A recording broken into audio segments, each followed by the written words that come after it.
The most compelling ghost stories will almost certainly leave you tossing and turning for at least one night, if not more, while listening for creaking floors and the sound of ghostly moaning. They are that authentic, convincing, and terrifying. That is, of course, the paradox that haunts terrifying stories. You'll sleep at night worse the better they are. This is true even if you're a die-hard supernatural believer. That is, if you're the kind of person who spends Friday the 13th reading Ouija board stories, has memorized the history of Halloween, isn't afraid to look at some spooky photographs, and so on. We've compiled a list of ghost stories that will undoubtedly haunt you in the spirit of the season. All of the stories are based on actual happenings. If you're courageous enough, turn out the lights and get ready for real-life horror stories that will keep you up at night. The Tiny Hands. While my mother recounted a true event when she was a teenager, I have never lived in a haunted house. There were other unusual goings-on in the houses on her block. A family resided a few houses away from hers. The girl had a severe headache when she went to bed one evening. She died the next day. An aneurysm had taken her life. The father asked my uncle, my mom's brother, to check on their pets after her funeral so they could all get away from the tragedy. He brought along my parents, who were dating at the time. My mother wanted to play the grand piano she had heard about. My father was pursuing his veterinary studies. My mother went to the ground floor piano when we entered the house, while my uncle and father proceeded to the basement to observe the animals. She felt something brush her ankles as she was playing it.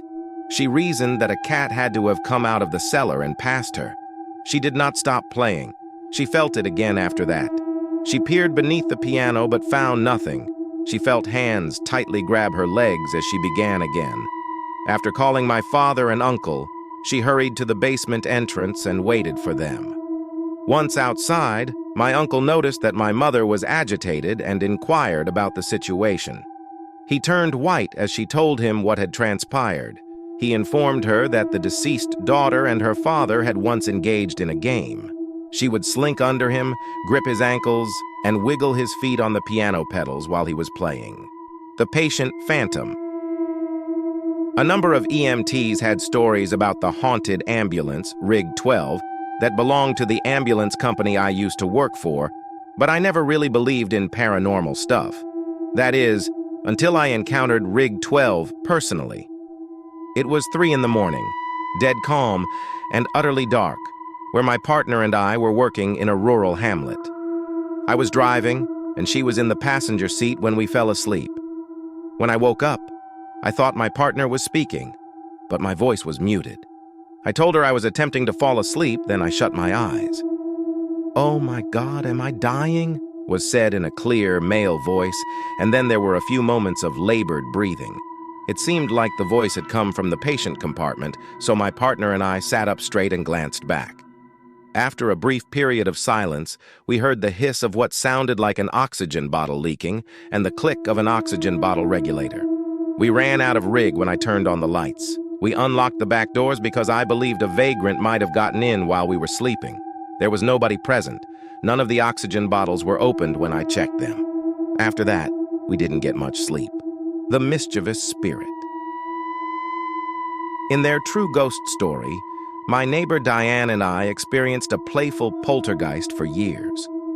Upon returning home, I would discover items placed in strange locations, such as laundry detergent in the shower, toilet paper in the refrigerator, or milk in a cupboard. Diane once called to inquire about Billy's whereabouts after failing to locate a gallon of milk.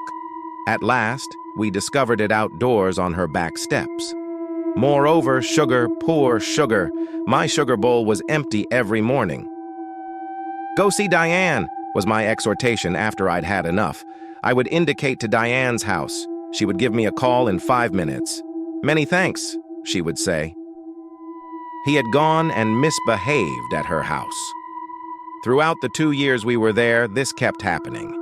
Not even our husbands believed us. My mother believed that whether we were asleep or away from the house, someone was stealing from us.